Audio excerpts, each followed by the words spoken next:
Okay. Is it recording it? Okay, let's start record. Okay. Good afternoon.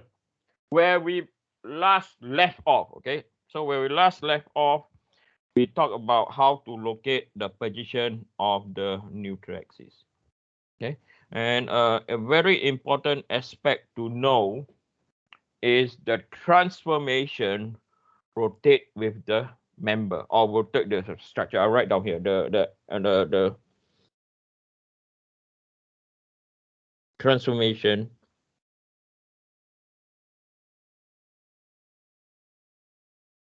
rotates with the structure. Okay, it's not fixed in space at all. It is fixed to the structure. So when you rotate the structure, the transformation will rotate. Okay, so the formula to identify the neutral axis is or the generic formula is equal to stress x is equal to my over Iyy multiplied by z minus mz over Izz multiplied by y. Okay, so so this I will call our equation number 1. Okay, so at the neutral axis,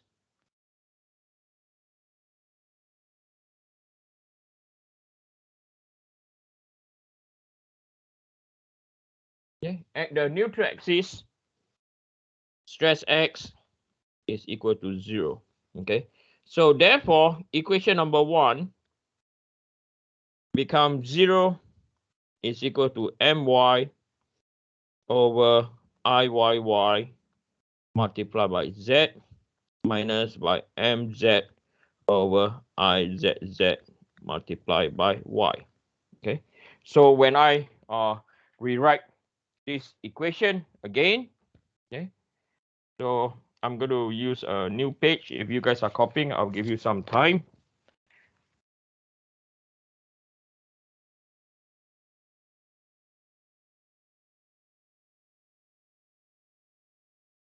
Okay, so the next expression I'm going to write is, so we bring the mz across.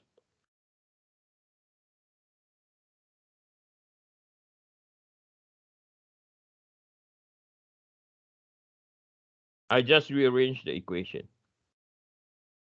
Okay, so I'm going to draw the transformation again now. Okay, I'm going to draw our transformation. So this is our our z-axis, and this is our y-axis. Okay, so this is our z, and this is our y. Now I'm going to now include the moment now. Okay, I'm going to include the moment. So the moment vector is always wrong. The moment vector will be always in this direction. Okay, not always, but I'm going to draw this direction when deriving the formula. Okay, so this is our moment vector m. And an important thing to take note, okay, that the moment vector, the rotation of the moment vector is from the z-axis. So you start from the z and you go in the clockwise direction, and this is our theta. Okay, so the moment vector, okay, I'll write down here the moment vector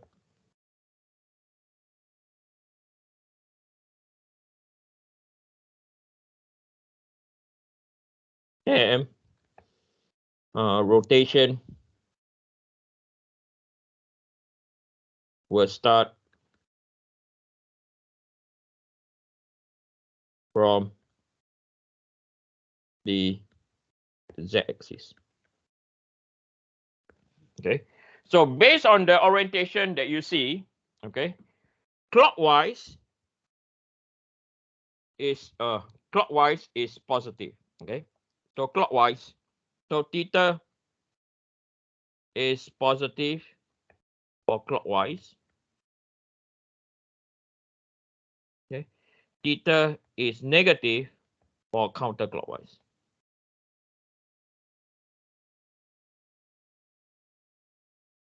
Okay, for counterclockwise. Okay, so you have to know this one. So the measure from Z going to clockwise direction is positive, anti-clockwise will be negative. Okay, so once we have that, okay, we can rearrange that equation over there. So when we rearrange, we have y over z is equal to my over iyy, okay, and then izz over mz. Okay, so I'm going to call this our equation number 2. I think this is equation number 2. We started with, yeah, that's our equation number 1. So as mentioned earlier, when I draw this graph, okay, we are going to let theta, okay, let tangent theta is equal to my over mz. Okay, as mentioned on what I've written earlier, the clockwise rotation is positive, negative is anti-clockwise. Okay, so just to quickly remind you all that this will be our mz,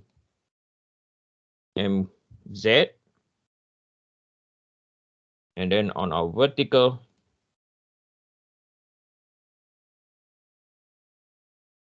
this will be your my. Okay, so after knowing when we know this expression over here, we're going to substitute tangent theta into equation number 2. Okay, so y over z, right, is equal to tangent theta multiplied by izz over iyy. Okay, izz over iyy. Then I'm going to now sketch the neutral axis. Okay, I'm going to sketch the position. So I'm going to use a green arrow. This axis over here, the one in green, right, is the neutral axis.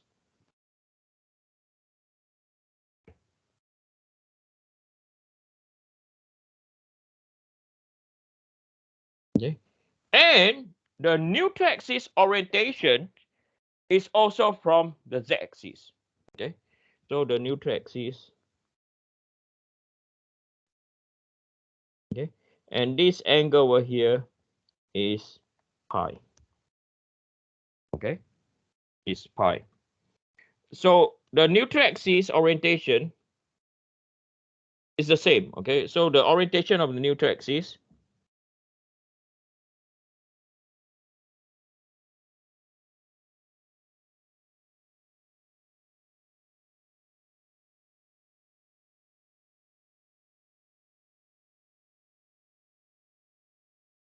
starts from the z-axis. Okay, so likewise, pi is positive, gives you a clockwise from the z-axis. Okay, I repeat again, this is from the z-axis. So pi is negative when it's counterclockwise.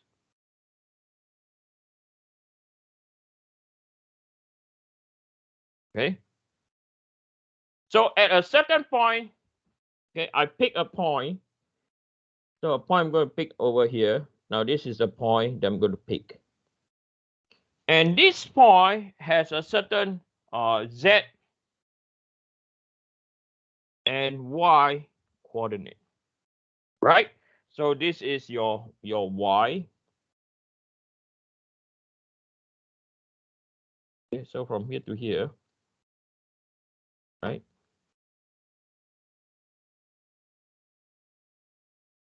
This is your y. And then another coordinate.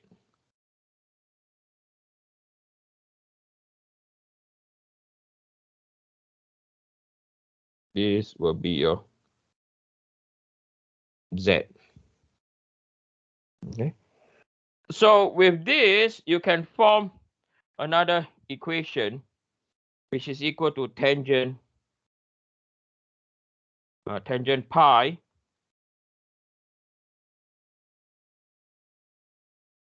is equal to y over z. Okay.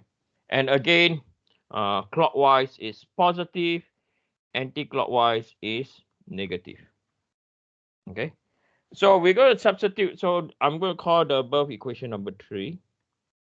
Okay. So substitute tangent pi into equation 3. So tangent pi will be so therefore tangent pi is equal to tangent theta. Okay, tangent theta izz over iyy. Okay, and then we close our bracket. Okay, so this is the over here pi is the angular orientation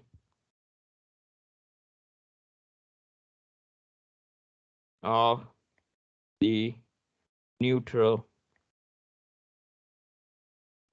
axis.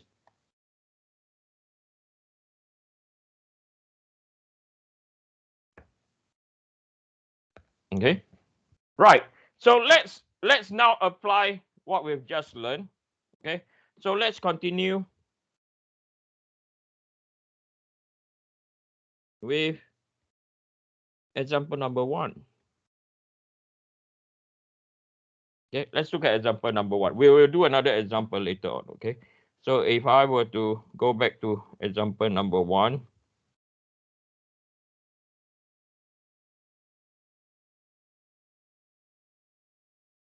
Okay, this is example number 1. Okay, so now we know, right? So we found so we know that our izz